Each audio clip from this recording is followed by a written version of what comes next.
General awareness कोई भी mains exam में एक की रोल प्ले करता है।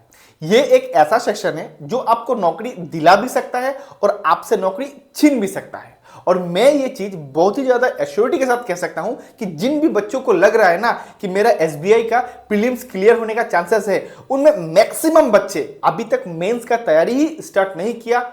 मैं जनरल अवेयरनेस का दबाव छोड़ ही देता हूं। और ये कहीं ना कहीं वो लोग एक बहुत ही बड़ा गलती कर रहे हैं, और जो गलती हर साल बच्चे करते हैं, और वो लोग अपना अपॉर्चुनिटी को लूज करके ही उसका खामियाजा चुकाते हैं।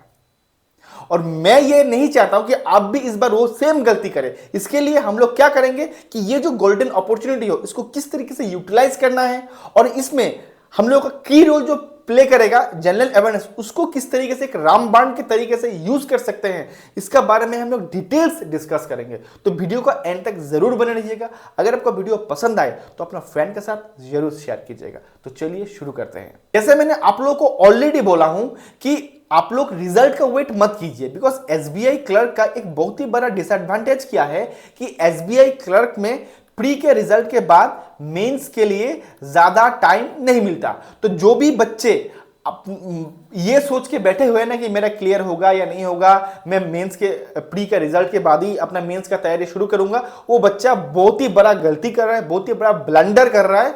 और उसको जब प्री क्लियर हो जाएगा तो अपना अपॉर्चुनिटी भी कहीं ना कहीं वो लूज कर देगा। ठीक है, तो देखिए, जब भी हम लोग मेंस का तैयारी का बात करते हैं तब भी हम लोग का माइंड में आता है, पहला जो सेक्शन आता है वो है जनरल अवेयरनेस। बिकॉज ये जो जनरल अवेयरनेस है एक बहुत ही ज्यादा इंपॉर्टेंट सेक्शन होता है। ठीक है, और ये जो सेक्शन है मैक्सिमम बच्चों से अगर आप पूछेंगे, ऑलमोस्ट मैक्सिमम क्या, ऑलमोस्ट सभी बच्चों को ये जो सेक्शन है ये सबसे बुरा लगता है। लेकिन यही जो सेक्शन है ये ऐसा सेक्शन है, अगर आपको इससे प्यार हो गया तो ये आपका बेड़ा पार कर देगा। ये जो जनरल अवेयरनेस बच्चों को बुरा लगता है, ये मेन रीजन है इसका, इनका वास्ट सिलेबस। अगर मैं आपको अभी बोलूं कि ये सारा चीजों को आपको स्टडी करना है मेंस के लिए, आप बोलोगे सर क्या बोल रहे हो, इतना सारा चीजें। तो अभी हम लोग क्या करेंगे, ये जो सिलेबस है इसको समराइज करेंगे। बिकॉज ये सिलेबस से कुछ टॉपिक जो है बहुत ही ज्यादा इंपॉर्टेंट है, जिसका वेटेज 50 to 60% है मेंस में। ठीक है, एंड रिमेनिंग टॉपिक का 40 to 50% है।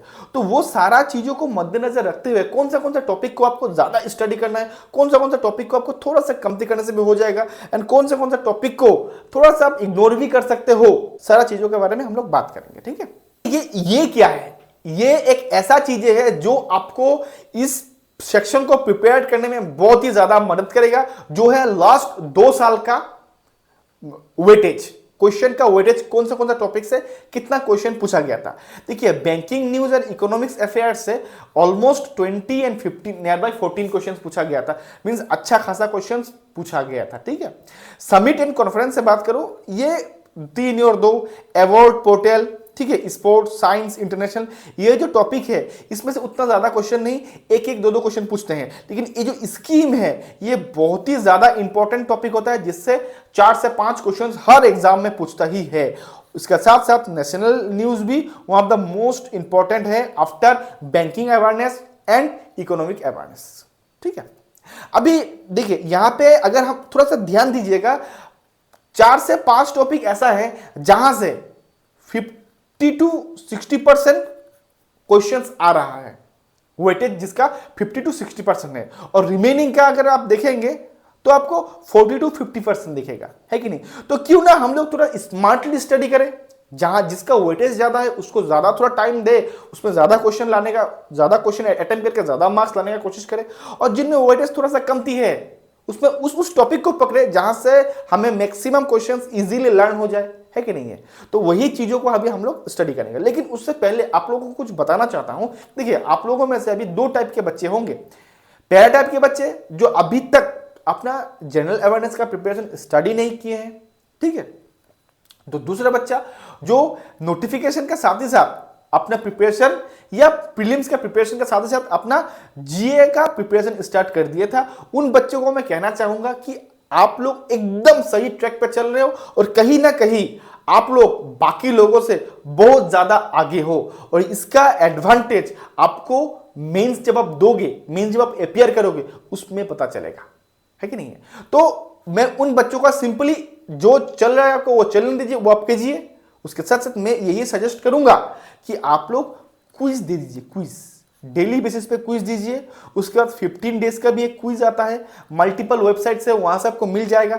अड्डा बोलिए, ओलीबोर्ड बोलिए, गाइडली बोलिए, मल्टीपल वेबसाइट्स में अवेलेबल होता है। 15 दिन का भी होता है और डेली वाइज भी होता है, ये दीजिए। और 30 डेज में भी, मंथली भी एक होता है। तो ये सारा अपेयर कीजिए, जो चीजें आपका छूट गया वो चीज वहां से रिवाइज हो जाएगा और आप जो ट्रैक पर चल रहे हो, सही ट्रैक पर चल रहे हो, उसी को चलाते जाइए, ठीक है। लेकिन अभी बात रहा जो पहला कैटेगरी के बच्चे हैं, अभी उस कैटेगरी के बच्चों के लिए मैंने क्या किया है कि जो कंप्लीट सिलेबस है इसको मैंने 3 हिस्सों में बांटा है। 3 हिस्सों में क्यों? कि जो टॉपिक से हमें बहुत ज्यादा क्वेश्चन देखने को मिल रहा था लास्ट 2 ईयर में, तो उस टॉपिक को हम लोग क्या करेंगे, एकदम पर्टिकुलर कर देंगे। बिकॉज उस टॉपिक को हमें एकदम चबा जाना है।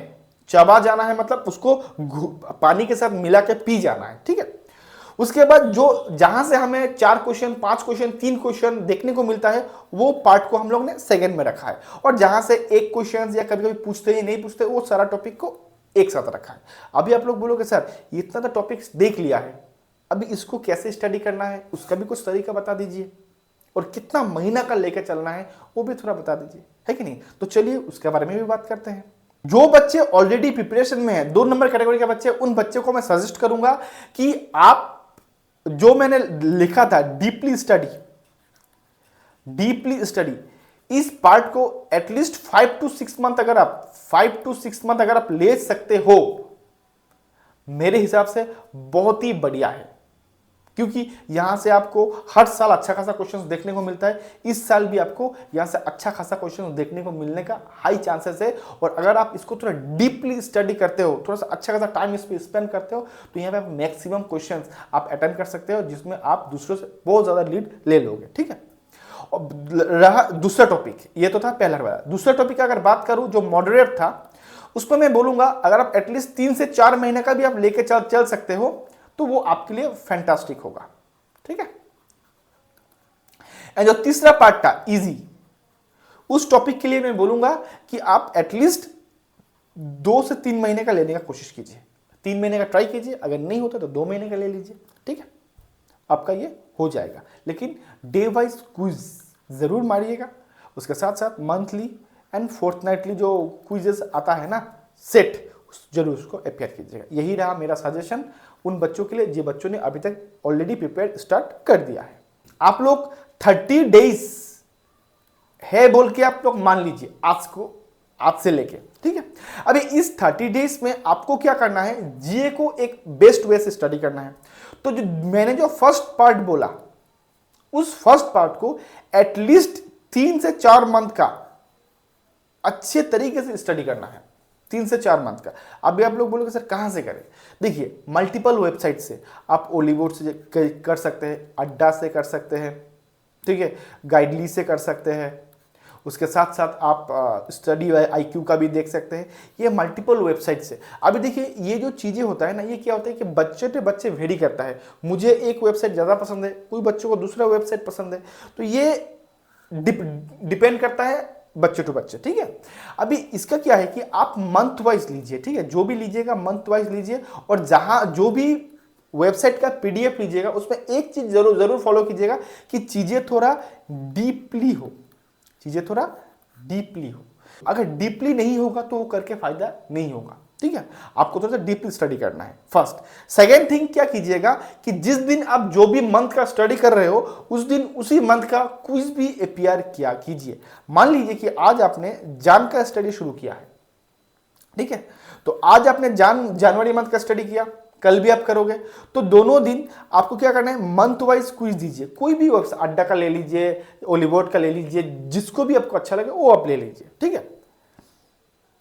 इस पे आपका बेनिफिट क्या होगा, आप जब क्विज दोगे, जब आप मंथली स्टडी करोगे, उसमें कुछ चीज छूट जाएगा। जब आप क्विज दोगे वही चीजें यहां पे आ जाएगा, ये डेली वाइज क्विज, तो वो आपका डबल रिवीजन कहीं ना कहीं हो जाएगा, ठीक है। तो ये हो गया पहला। अभी अगर दूसरा चीजें बोलूं कि देखिए आपको सेकेंड जो टॉपिक है वो आपको एटलीस्ट 2 से 3 महीना या एटलीस्ट 2 महीने का तो आपको लेके चलना ही है। और तीसरा वाला टॉपिक जो है वो 1 से 2 महीने का आप ले जाने से भी मेरे हिसाब से हो जाएगा, ठीक है। अभी ये जो पहला जो मैं टॉपिक बोला हूं कि आपको ये जो टॉपिक 3 to 4 मंथ लेना है, इसको आप एटलीस्ट टारगेट कीजिए कि 10 से 15 दिन के अंदर आप खत्म कर दें। 10 से 15 दिन का अगर आप खत्म कर दें, ठीक। नेक्स्ट 5 to 10 डेज में आपको क्या करना है, सेकेंड टॉपिक को खत्म करना है, ठीक है। उसके बाद 2 to 3 डेज में ये जो दोनों चीजें किया है आपने उसको रिवीजन करना है, ठीक है, रिवीजन करना है। एंड उसके बाद जो भी रिमेनिंग डेज आपका बचेगा, मान लीजिए पहले आपने 10 to 15 डेज दिया, उसके बाद 5 to 10 डेज दिया, मान लीजिए आपका 25 डेज चला गया और 2 से 3 दिन आपने इसमें दे दिया, मान लीजिए आपका 1 या 2 दिन ही बचा है, तो 1 या 2 दिन में आपको क्या करना है कि जो रिमेनिंग है वो उसको 1 मंथ का टारगेट लेके आपको खत्म कर देना है, जो एग्जाम पॉइंट ऑफ व्यू से हो जाएगा। अब अगर आप इस तरीके से स्टडी करते हो एक सिस्टमेटिक वाइज, तो कहीं ना कहीं मैं आपको ये नहीं बोल सकता कि आपको बहुत अच्छा स्कोर मिल जाएगा, लेकिन हाँ एक कॉम्पिटिटिव टोटल आप जरूर ला सकते हो जनरल अवेयरनेस में, ठीक है। लेकिन मेरा कुछ बातें एकदम गांठ बांध लीजिएगा, क्विजेस डेली वाला जो है इसको एपीआर करना ना भूलिएगा। इसको एपीआर आपको, ये मोस्ट इंपॉर्टेंट है, इसको अगर आप एपीआर करना भूल गए तो ये बहुत बड़ा गलती करोगे। दूसरा, जो डीपली स्टडी वाला टॉपिक है उसको फुल्ली फोकस कीजिएगा, फुल्ली फोकस कीजिएगा। कुछ भी डाउट हो, कुछ भी प्रॉब्लम हो, चीजों को 1 बार 2 बार 3 बार 4 बार स्टडी कीजिएगा, ठीक है। और तीसरा,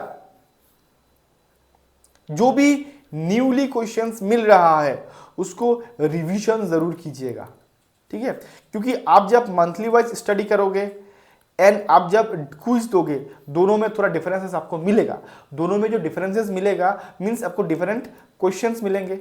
वो डिफरेंट क्वेश्चंस को जब स्टडी करोगे, कहीं ना कहीं आप चीजों को थोड़ा सा और जान लोगे, तो वो एग्जाम पॉइंट ऑफ व्यू से आपका बहुत ही ज्यादा हेल्पफुल होगा, ठीक है। तो ये था सिंपल तरीका मेरा, मैं उतना को कॉम्प्लिकेटेड नहीं करूंगा। जो तरीका मैं यूज करता था मैं वही तरीका दूंगा आपको। डे वाइज में नहीं दूंगा कि पहला दिन ये कीजिए, दूसरा दिन ये कीजिए, तीसरा दिन ये कीजिए, चौथा दिन ये कीजिए, ये सब चीजें मैं नहीं दूंगा। सब बच्चों का अपना अपना एक जोन होता है और वो बच्चा उसी जोन में रह के अपना प्रिपरेशन करता है। मुझे आपको जबरदस्ती नहीं करवाना है, जस्ट एक रास्ता दिखाना है। अगर आप उस रास्ते पे चलते हो तो मेरे हिसाब से एक बेनिफिट जरूर मिलेगा, ठीक है। अगर नहीं चलते हो, अगर आपका जो तरीका आप चलना चाहते हो अगर वो आपके लिए बेनिफिशियल है, तो डेफिनेटली आप अपना तरीका ही यूज कीजिए, ठीक है। तो यही था मेरा सिंपल वे, जो मैं फॉलो करता था वही मैं आप लोगों के साथ शेयर किया हूं, ठीक है। आशा करता हूं ये वीडियो आपको अच्छा लगा है और बेनिफिट भी हुआ है। अगर अच्छा लगा, बेनिफिट हुआ तो अपना फ्रेंड के साथ जरूर शेयर कीजिएगा। तो अभी के लिए बस इतना ही। Till then, goodbye and thank you.